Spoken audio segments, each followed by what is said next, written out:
The Salvo carries people to Jesus. There's this story in Luke chapter 5 of a bunch of mates who discover that Jesus is in town. They've heard of the things that Jesus can do. They've heard that he sets people free, that he's healing people of illnesses they've had their whole lives. And they immediately think of their friend who's been unable to walk for years and years and years. And they know that he won't be able to get to Jesus himself, but they decide that they're going to take him there. And so they make a stretcher and they place him on the stretcher and they start this journey toward the house that Jesus is rumoured to be at.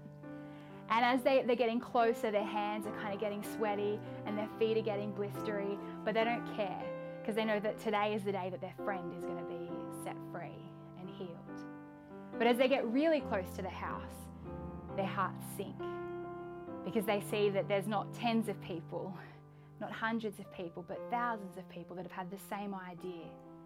And they wonder if they're going to meet Jesus at all.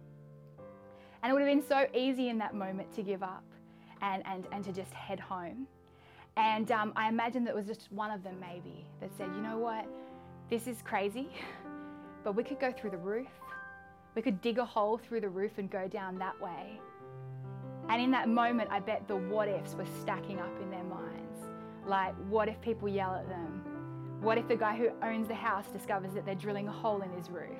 What if they get down to Jesus and he's not even there anymore? What if their mate gets embarrassed? And it'd be easy to kind of back off and go with the what ifs. But these guys were determined. They knew that none of that kind of meant anything in comparison to the idea of their mate actually encountering Jesus and being changed. And so they persist. And on that day, their friend meets Jesus and he's set free. Not just physically, he's not just able to walk, but he's spiritually set free. He's healed of his sins. The Salvation Army's founder, William Booth, had a vision of the lost. It was a vision of the multitudes of people in our world who are drowning in their sin, struggling to kind of keep afloat.